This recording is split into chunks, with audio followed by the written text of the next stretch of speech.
Bom dia a todos. Gostaria de agradecer o convite da CBF para estar nessa semana do futebol, o que é fundamental, essa discussão, esse debate para o futebol brasileiro. A gente conversa muito nos corredores, mas nunca tem a oportunidade de fazê-lo publicamente, e os que me antecederam, o Eduardo e o Jair, já dão mostras de como o licenciamento e o fair play financeiro são fundamentais. E eu começo a estabelecer aí um mosaico de problemas que, de algum modo, são atacados pelo licenciamento dos clubes. Direitos, débitos tributários de clubes, e aí o Profut que o diga, interferência estatal na autonomia dos entes esportivos, gestão e governança inapropriadas, desequilíbrio financeiro e orçamentário, estádios inadequados, exorbitantes salários pagos a atletas, falta de investimento na formação de jovens, dívidas trabalhistas acumuladas, déficits crônicos, fatiamentos de direito de atletas com empresários. Um exemplo bem atual, Lucas Lima, 80% de um investidor, 10% de um empresário e 10% do Santos. Antecipação de mandatos, de receitas que são de mandatos futuros, e dependência e distribuição desigualitária de direitos de TV. Na realidade, a gente tem aí um manancial de problemas que, de algum modo, tem que ser atacado. A CBF, há um ano atrás, só tinha 2 normativos básicos: o Regulamento Geral das Competições e o Regulamento Específico das Competições. Neste último ano, já foram implantados e estão vigentes os regulamentos da Câmara Nacional de Resolução de Disputa, o Regulamento Nacional de Intermediários, o Regulamento Nacional de Registro e Transferência de Atletas, e estão em construção o Regulamento para Registro de Clubes Profissionais, ou Registro de Clubes, simplesmente, e o Regulamento de Concessão de Licença de Clubes, que é o que está em construção. Lembrando, como já foi dito pela própria Vanessa na abertura, licenciamento aqui não é marca. Já foi definido pelos 2 que me antecederam o que é que isso significa. Mas eu aproveito o ensejo para dizer que isso corresponde, vamos para o lado prático, isso é um alvará desportivo anual. A cada ano você não precisa ter o licenciamento, pagar o licenciamento do seu carro para que ele possa rodar. Aqui, a cada ano, os times vão ter que comprovar que atendem os requisitos do regulamento de licenciamento para poder disputar as competições. É, como disse o Eduardo ontem numa conversa, um selo de qualidade mínima que se outorga a estes clubes. As razões fáticas deste licenciamento: gestão amadorista atrelada a empresários. Dizem que o Santos está com um débito de 74 milhões, a maioria deles resultantes da negociação feita com o Damião. Pagamento de salários estratosféricos. O futebol brasileiro não tem como pagar 600, 700 mil por mês a um jogador. Nós temos que criar esta consciência. Eu sei que isso é proveniente, muitas vezes, do dirigente que age mais com o coração do que com a razão. Mas isso gera um problema muito grande, até porque o restante dos jogadores e um levantamento último que eu vi indica que 82% dos jogadores recebem até 2 salários mínimos. Então, essa elite que acaba desqualificando, essa mescla, essa promíscua mescla desportiva acaba prejudicando o próprio desempenho dos clubes. Porque eu já vi jogador dizer, não, corre tu que tu ganha 3 vezes mais do que eu ganho. Essa é a realidade. Dívidas tributárias e trabalhistas crônicas. O Profut, em parte, já resolve as tributárias. E a trabalhista, através do ato concentrado, que já tem previsão de lei, mas que compete a cada tribunal regional estabelecer ou não a adoção do ato único ou da execução concentrada, ou seja, como existe aqui no Rio de Janeiro, todas as dívidas trabalhistas vão para um juízo de execução e ele vai debitando nas receitas dos clubes por eles declaradas. Déficits persistentes nos balanços. Isso é muito fácil a gente verificar olhando os balanços que já saíram, os de 2014 e até os de 2015. Dos da primeira divisão, posso estar enganado, só tem 3 clubes que estão com balanço no azul, não estão com balanço no vermelho. Flamengo, Atlético do Paraná e o Vitória, que nem na primeira, a primeira divisão está, e agora, que eu vi de 2015, o do Internacional. Agora está, Álvaro. Agora passou para a primeira divisão. Agora está o Vitória. Então, só são 4 dos 20 da primeira divisão. Tem razão. Obrigado. A outra coisa é antecipação de receitas gerando heranças malditas, como eu chamo. Muitas vezes, presidentes de clubes potenciais não querem assumir, porque disse, eu já vou assumir um clube quebrado no seu nascedouro. Então, isso é um problema grande. E agora mesmo, embora haja uma grande discussão, inclusive jurídica, mas os times estão recebendo da TV luvas que, na realidade, são receitas que seriam pagas ou pertinentes a um mandato do presidente que não é o atual do clube.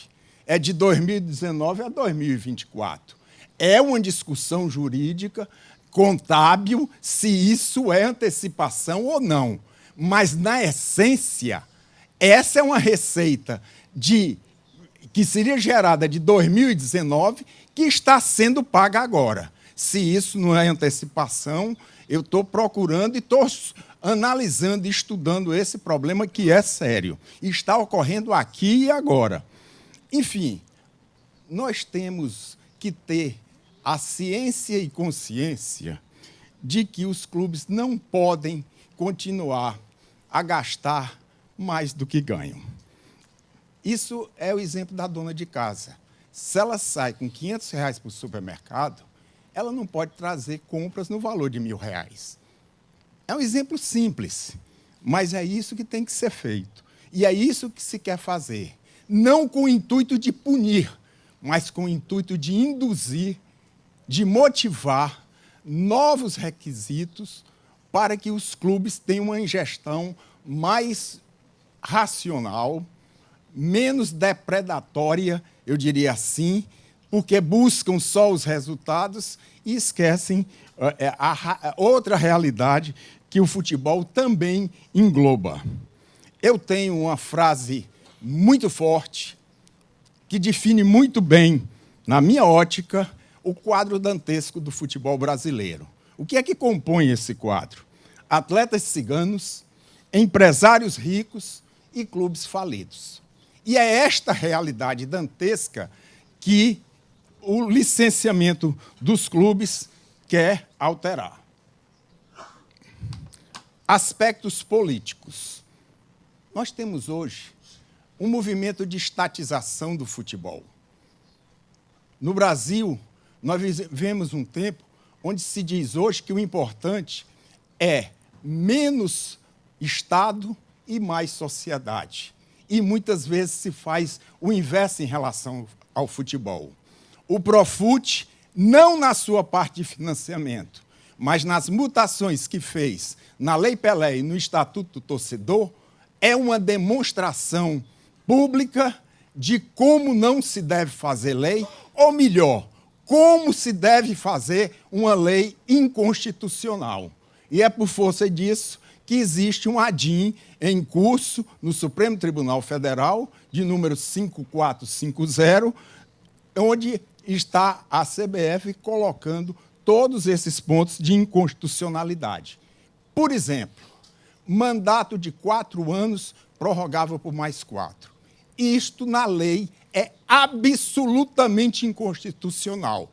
E quem tem um parecer sobre isso não sou eu, é Luiz Roberto Barroso, à época advogado, hoje ministro do Supremo.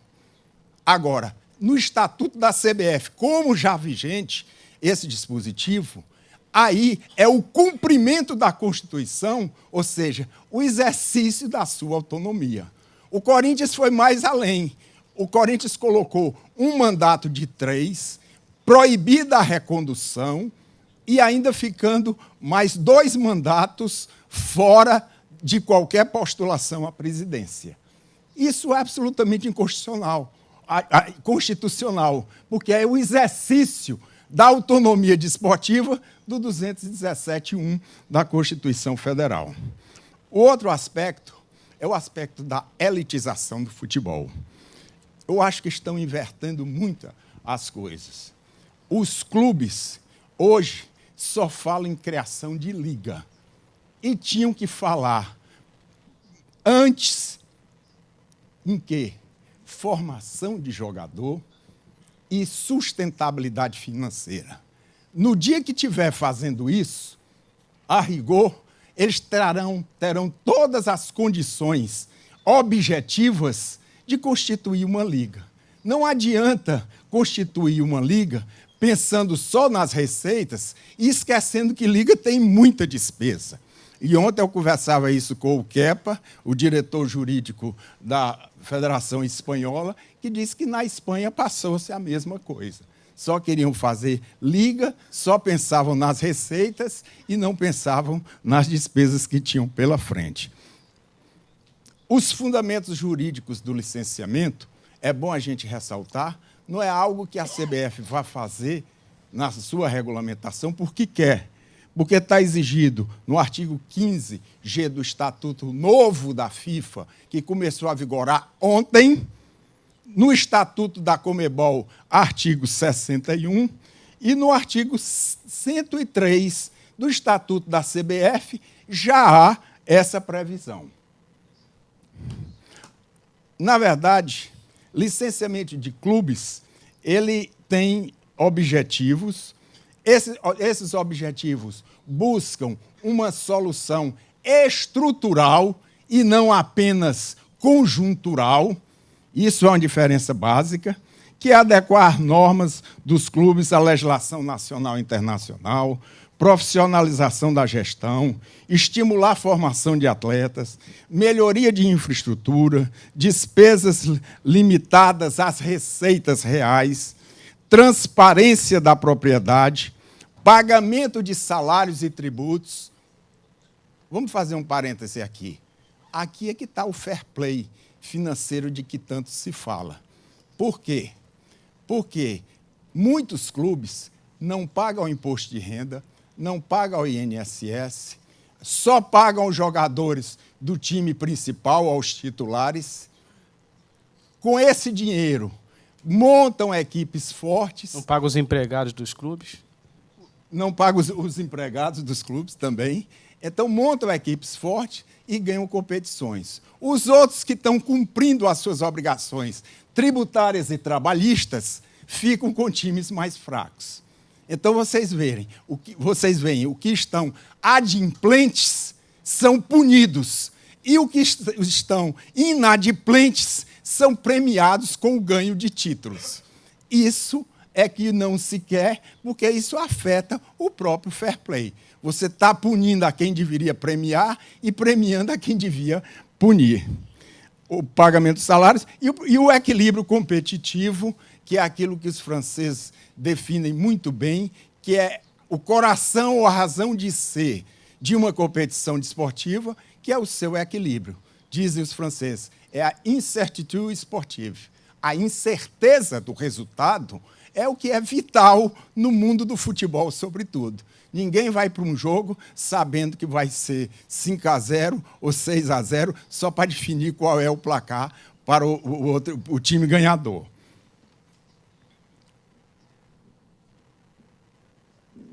Aí, nós já vamos passar mais rápido. Eu quis fazer essa parte inicial, o fundamento do licenciamento dentro da realidade brasileira.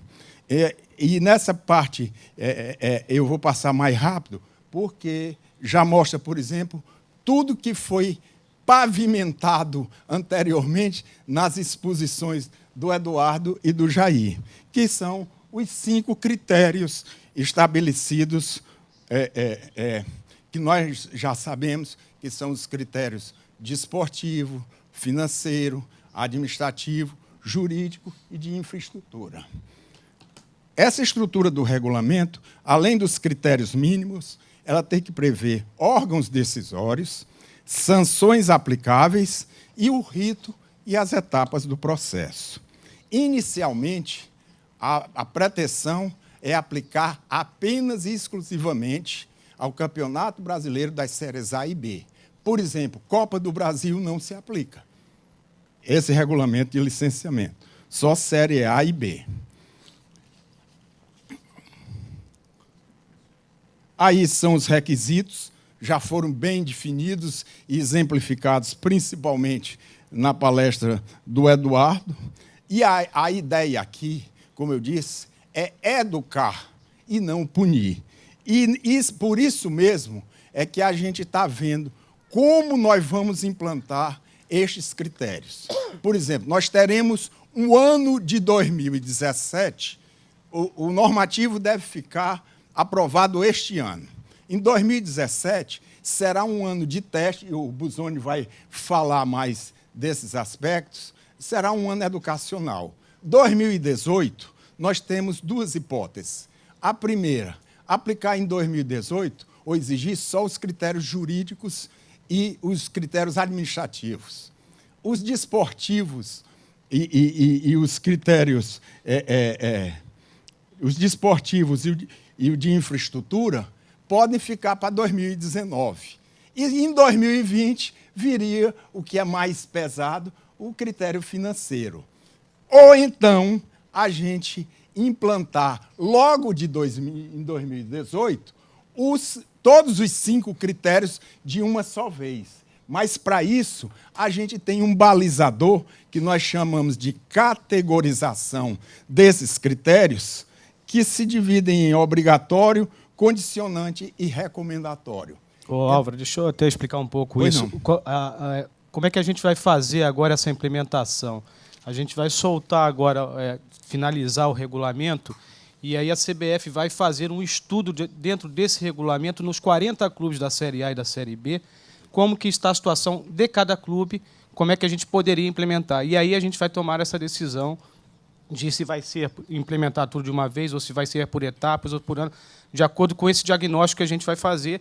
E cada clube que a gente for, esse clube vai ser chamado à CBF, ou a gente vai ao clube e explicar qual é a situação dele, como é que ele estaria hoje se o fair play, o licenciamento estivesse em vigor.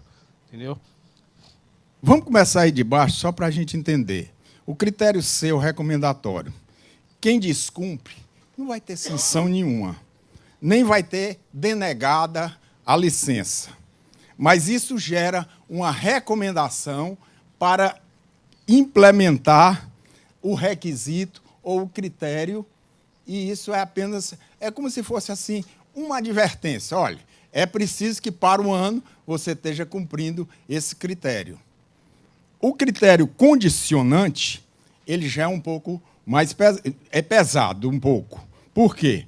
Porque o clube que não cumpre esse critério sofre sanção, regra geral vai ser uma multa, mas pode obter licença para participar. Ele paga a multa, participa e fica obrigado a implementar aquele requisito num prazo que lhe for fixado. E o critério obrigatório, este é mortal. Por quê? Quem não cumpre está fora da disputa. Está excluído da disputa. E aí vocês veem que o fair play financeiro começa a fazer o quê? Que além do fair play que existe em campo, que eu chamo o do intracampo, passa a existir agora um fair play extracampo, no sentido de preencher e implementar os requisitos exigidos pelo regulamento de licenciamento. Então, vocês veem que esta categorização, ou o modo de implantação gradativo no tempo dos critérios, dá uma flexibilidade enorme, e essas exigências vão ser feitas à luz deste levantamento que o Busoni falou. E isso é fundamental, porque nós não vamos aqui querer legislar para o ideal. Nós vamos legislar para o mundo futebolístico real brasileiro. Aí vocês têm, de um lado, que nós teremos uma diretoria de registro, transferência, e agora vai ser licenciamento, passa a ser as três, que é o Busoni que dirige, no lado administrativo, com o órgão de gestão da licença. É um grupo especializado e coordenador geral das licenças, que vai analisar a documentação, vai fazer verificação em loco, vai pedir pareceres que vão embasar a manifestação em parecer deste órgão, dirigida, vamos para o outro lado, aos órgãos decisórios. Álvaro, até a parte de infraestrutura, por exemplo, vai ser comandado pela diretoria de competições, já com a nossa comissão, que a gente tem, a Comissão Nacional de Inspeção de Estádios, que vai inspecionar estádios, estrutura de treinamento, tudo. Já é uma parte em conjunto, não é só a diretoria de registro que vai fazer. Tem a parte questão jurídica, que a diretoria jurídica vai nos apoiar. Então, toda a casa está envolvida no processo dentro do licenciamento. Na realidade, nos experts, como nominou o Eduardo, na realidade, quando já existir isso na entidade, nós não vamos criar ou fazer uma repetição de uma nova subunidade para fazer a mesma coisa, não tem sentido. Então, o parecer do órgão de gestão diz: este clube está apto a receber licença, ou este clube não está apto a receber licença. Mas a decisão não é do órgão que instrui. É como se fosse aqui a polícia e o órgão decisório, o judiciário. Mutatis mutandis seria esta a comparação. Então, este órgão de primeira instância, que tem que ser composto por profissionais indicados pela CBF, a nossa ideia era ter indicação de federação, ter indicação de clube, etc. Mas a orientação da FIFA e da Conmebol é que, sendo um órgão técnico que tem que agir com confidencialidade e imparcialidade, ele tem que ser todo nomeado e nominado, porque não tem sentido, por exemplo, a participação de um clube, que aqui parece muito democrática, e é o que a gente pensou. Por quê? Porque senão o clube A, o Corinthians, vai ter suas contas verificadas pelo São Paulo, ou o Internacional tendo suas contas analisadas por alguém indicado pelos clubes que fosse vinculado, por exemplo, ao Grêmio. Então, na realidade, é isso que se quer evitar. Não é excluir participação de clube, mas, na verdade, tornar este um órgão técnico, imparcial, com confidencialidade, e cada um deles vai ter que assinar um termo de que não tem nenhuma vinculação de qualquer espécie, ou se teve essa vinculação, ou quando tiver essa vinculação, ele, de algum modo, ele vai dizer quando teve, em que condições teve. Por isso, o órgão... E se essa denegação for acolhida pela primeira instância na sua decisão, cabe para outro órgão interno, que nós chamamos órgão de recursal, órgão de recursos, para que este discuta, para se discutir neste órgão se há procedência ou improcedência da denegação, porque é evidente que quando houver a concessão, não vai haver recurso. Certo? O outro item que é importante a gente abordar são as sanções. No nosso caso aqui, nós estamos elencando advertência, multa, retenção de cotas, dedução de pontos, não é perda de pontos, ou dedução do que já tiver obtido ou do que venha a obter ao longo da competição. Vedação, e essa me parece a mais objetiva, a mais forte e a mais usada no mundo inteiro hoje. Vedação de registro de atletas, é bom até tirar esse transferência, é vedação de registro, não é só de transferência. É vedação de registro de atletas ou de novos contratos de trabalho. Isso aí vai gerar, sabe o quê? Que o clube que vai disputar a competição com o mesmo plantel do ano anterior, ele estará, teoricamente, tecnicamente, mais fraco.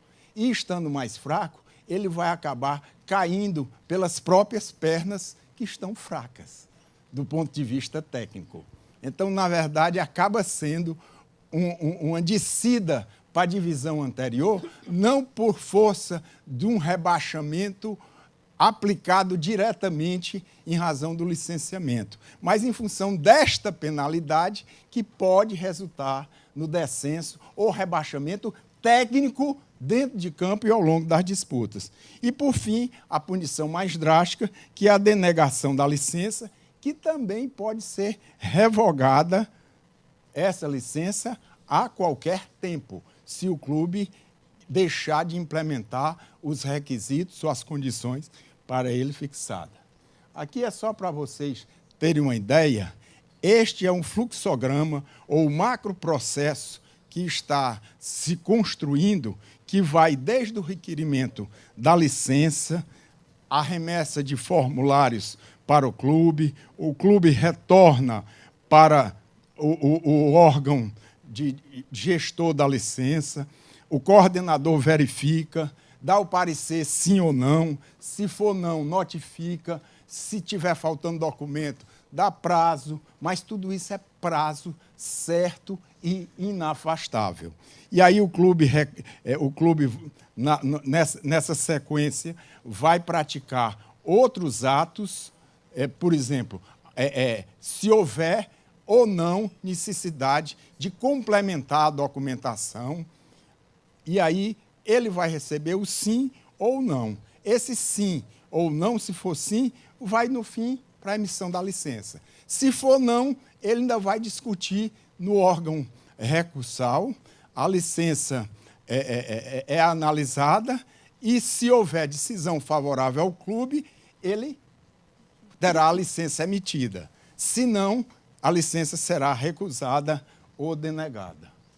E, para terminar, eu digo apenas que é urgente e ingente implantar esse licenciamento de clubes com normas, requisitos e procedimentos para dar um upgrade aos clubes brasileiros, induzindo-os e conduzindo-os à melhoria do padrão de organização, gestão, profissionalismo, infraestrutura, sustentabilidade financeira, responsabilidade e transparência, além de assegurar mais credibilidade, integridade e equilíbrio competitivo nas principais competições nacionais do futebol. Ora, se isso já é implementado no Haiti, no Gabão, no Curaçao, por que o medo de fazê-lo no nível brasileiro? Por isso eu digo sempre, repetindo o Chico Xavier, ninguém pode voltar atrás e fazer um novo começo, mas todos podemos começar agora a fazer um novo fim. Muito obrigado.